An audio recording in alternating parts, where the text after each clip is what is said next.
عليك أحسن القصص بما أوحينا إليك هذا القرآن.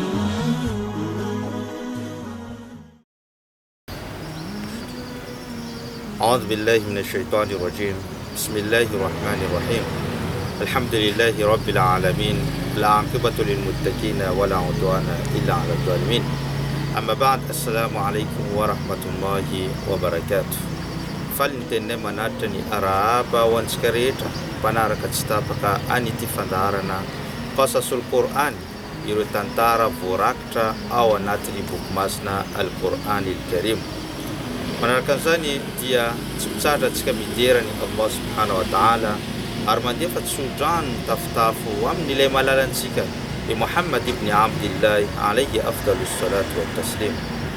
Raha lasana bavy ato anatin'ny finoana Islam, fandaharantsika amin'ity androany ity dia miainga avy aty Majenga na Mahajanga.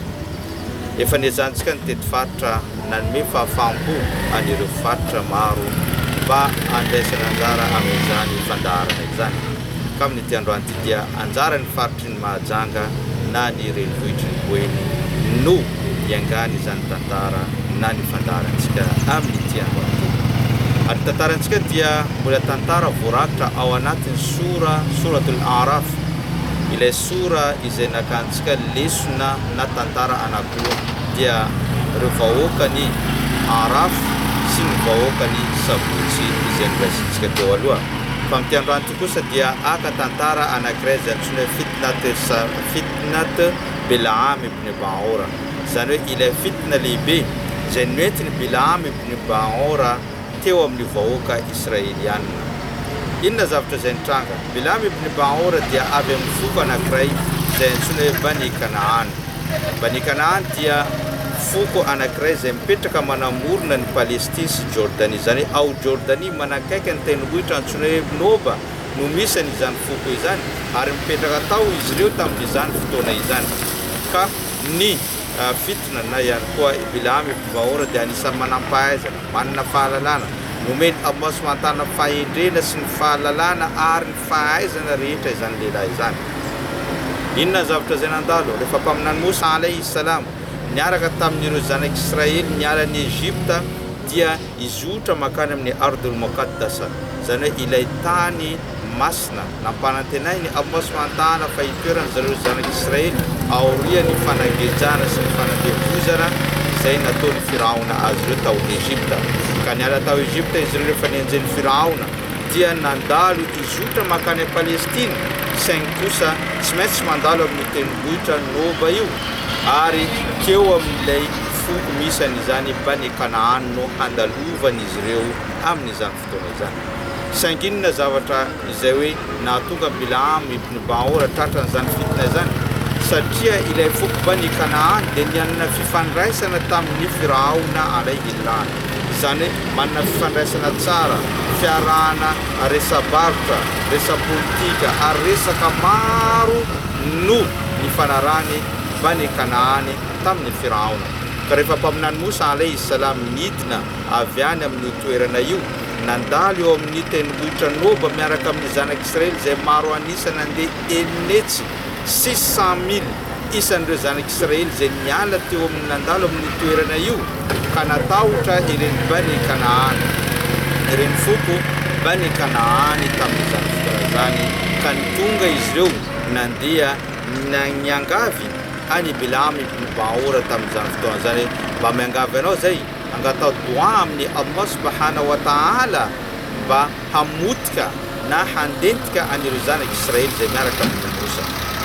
Hoe angatana doa zany mba hamotika ny zanak'Israely sy handentika azy ireo ary aharentrika azy ireo tao ambony tany satria andalo amin'ny toerana io. Matahotra ireo Bani Kanaan so dia hamalifaty any ireo natahotra Bani Kanaan so dia hamalifaty azy ireo ny zanak'Israely noho ny fifandraisana matotra izay misy amin'azy ireo sy ny Firaona alayhi la'na.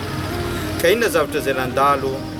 Niasa saina i Bilaam ibn Baora satria nahoana? Satria izy dia mino tsara fa i mpaminany Musa dia mpaminany iraka avy amin'ny Allah subhanahu wa ta'ala ary mino ihany koa izy fa zanak'Israely dia anisan'ny vahoaka navotana avy any Egypta ka hoany amin'ny Ardul Muqaddasa, anisan'ny vahoaka tsara izy ireo tamin'izany fotoana izany. Mino izy ny Taurat, ny boky masina izay tonga tamin'ny Mosa, mino izy ireo boky masina izay tonga teo aloha, mino izy ny zavatra rehetra, ary mino izy fa mpaminany Mosa dia mpaminany Allah subhanahu wa ta'ala, ka niasa loha izy tamin'izany fotoana izany hoe raha angataka doavy dia ho voavaly dia inona zavatra izay nandalo niangavy ireo Bani Kanaan mba hanao an'izany, satria remarika kely mila fantantsika fa io Bilam ibn Baor dia nisy manam-pahaizana fantatra ny vahoaka Kanaan saingy tsy nomeny izy ireo valera, tsy nomeny izy ireo voninahitra tamin'izany fotoan'izany fa navela fotsiny izy tokamonina eo amin'ny tendrombohitra hanomba ny Allah subhanahu wa ta'ala. Ka rehefa tsy nanaiky Bilam ibn Baor satria fantany tsara fa zavatra zany dia tsy ho tonga eo amin'ny Bani Israely raha angataka doany satria mpaminany Mosa miaraka amin'izy ireo dia namaly izy tsy afaka hanao an'izany doa handetika ny Bani Israely zany ny tena. Dia inona zavatra izay mandalo eto dia misy lesona ho antsika rehetra satria io zavatra dia mandalo amin'ny fotoana izay misy antsika zao ny fitna izay nahazo ny Bilam ibn Baor io, mandalo amin'ireo manam-pahaizana maro ankehitriny. Fantan'ireo manam-pahaizana, fantan'ireo vahoaka ireo fa tsy fantany Bilam ibn Baor fa tsy ho vita mihitsy hanao an'izany doan zany, saingy ny proposé n'ireo Bani Kanaan hoe raha ataonao zany doan zany, raha ohatra ka vitanao zany doan zany dia inona zavatra izay mandalo omenay voninahitra anao, apetraka amin'ny toerana farany ambony, anao lasa filohanay, anao lasa présidentanay, anao omenay vola, omenay harena, omenay vady anao raha ohatra ka hoe tanteranao ny doan izay ataonao mandetika n'ireo Bani Israely. Rehefa naheno an'izany Bilam ibn Baor dia nivadika ny sainy satria nahoana naheno fa hoe vola, vehivavy ary voninahitra no omena azy raha manao an'izany doan zany amin'ny mpaminany Mosa sy ireo Bani Israely. Ka rehefa naheno an'izany izy dia nivadika ny sainy, fitiavan-karena, fitiavam-boninahitra ary fitiavana an'izany vehivavy zany dia nangataka tanana izy tamin'ny Allah mba hanao doan handetika ny zanak'Israely sy ireo mpaminany Mosa alayhi salam. Saingy fantantsika fa hanao doan tahaka ninona izy dia tsy ho valiny Allah subhanahu wa ta'ala mihitsy izany doan izany satria nahoana, satria mpaminany Mosa kalimullah miresaka amin'ny Allah mivantana ary izy mpaminany lehibe tamin'izany ary niaraka taminazy mbola mpaminany Haruna alayhi salam sy ireo Bani Israely tamin'izany fotoana zany ka tsy valy velively mihitsy ny doan izay ataony Bilam ibn Baor na inona ataony na inona ataony. Ka rehefa nataony zavatra izany na doan zany dia tsy nivaly dia tonga indray ireo Bani Kanaan nanometsiny azy, ianao zany nanao miseho fotsiny hoe mala mahay, miseho fotsiny manana fahalalana, miseho fotsiny hoe mpanompony Allah nefa tsy voavaly aby ny atakao. Rehefa naheno an'izany teny zany izy dia nahita ny fony, narary ny fony tamin'ny tenin'ireo Bani Kanaan ka namoaka ilay teny izy manao hoe iza khasartu akhirati falan akhsar dunyaya, izany hoe rehefa very ozy izy ny fiainako any ankoatra dia zao ozy izy tsy hanary ny fiainako eto ambony tany. Inona amin'izay le fitna izay nataony Bilam ibn Baor. Ny teny izy tamin'ny fotoana io hoe zao ozy izy mamenareo système anankiray, io système io raha ataonareo dia very tanteraka na voatanteraka i Bani Israely.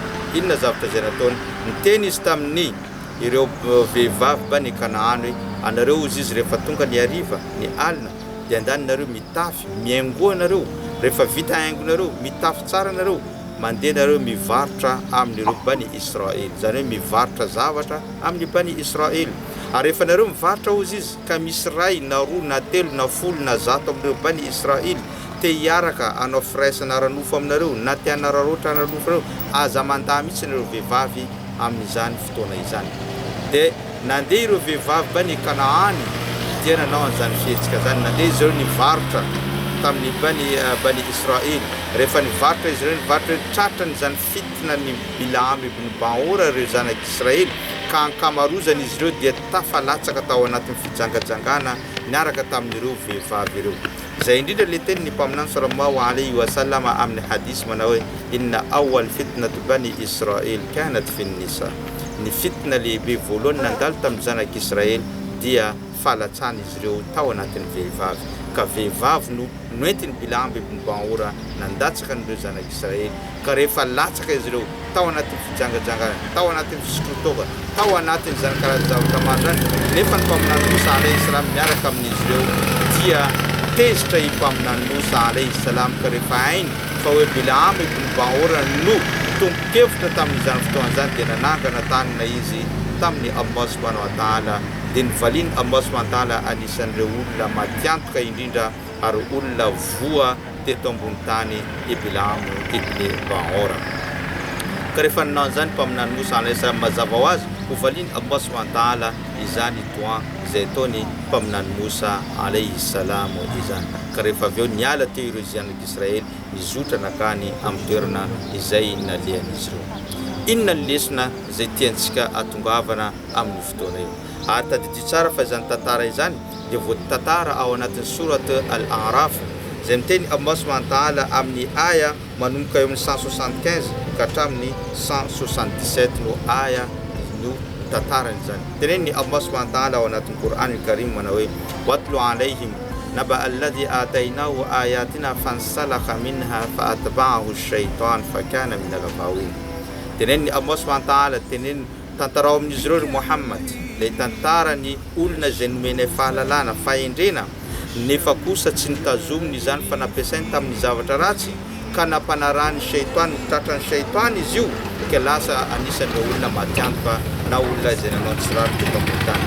ولو شئناه لرفعناه بها ولكنه أخلد إلى الأرض فمثله كمثل الكلب إن تحمل عليه يلهث أو تتركه يلهث.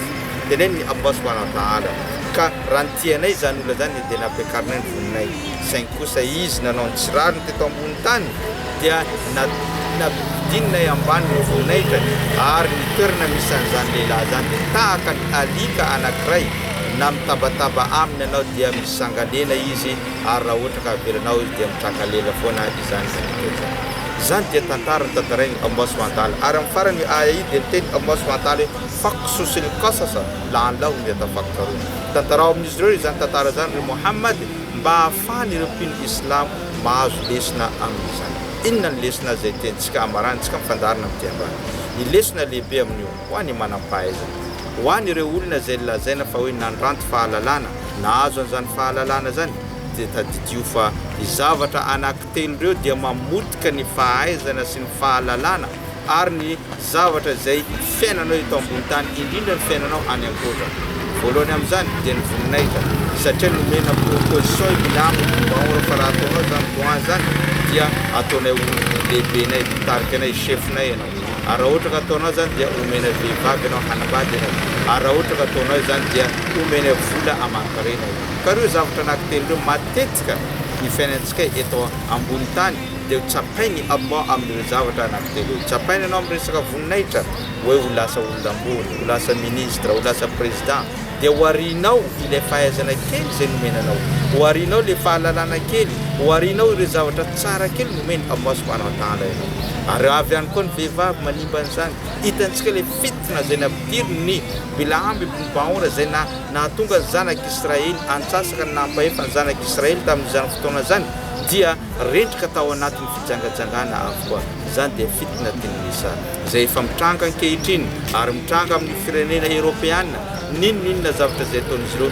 dia tsy maintsy ampidirina sarina vehivavy mikorikana ninona zavatra izay ataon'izy ireo dia tsy maintsy asiana ihany koa vehivavy mba ahafahana misontona ny olona ho rendrika ao anatin'ny fijangajangana na ho rendrika ao anatin'izany karazana varilava ny tenany amin'izany fotoana ka zany dia lesona lehibe indrindra ianao manam-pahaizana io ny vola kely ny voninahitra kely ny vehivavy dia tsy mitondranao makaiza fa andentikanao ary avery ny fiainanao any ankoatra. Izay angamba no lesona azontsika tsoana tamin'ny tantarany Bilam ibn Baora izany makasitraka atsika rehetra izay nanaraka ny fandarina tranam-piandohana ka hatramin'izao fiafaran'izao ny tena dia mameny fotoana ho amin'ny manaraka indray. Wassalamu alaikum wa rahmatullahi wa barakatuh. وسلاما ذاق السعادة مغرما يا سيدي يا محمد يا سيدي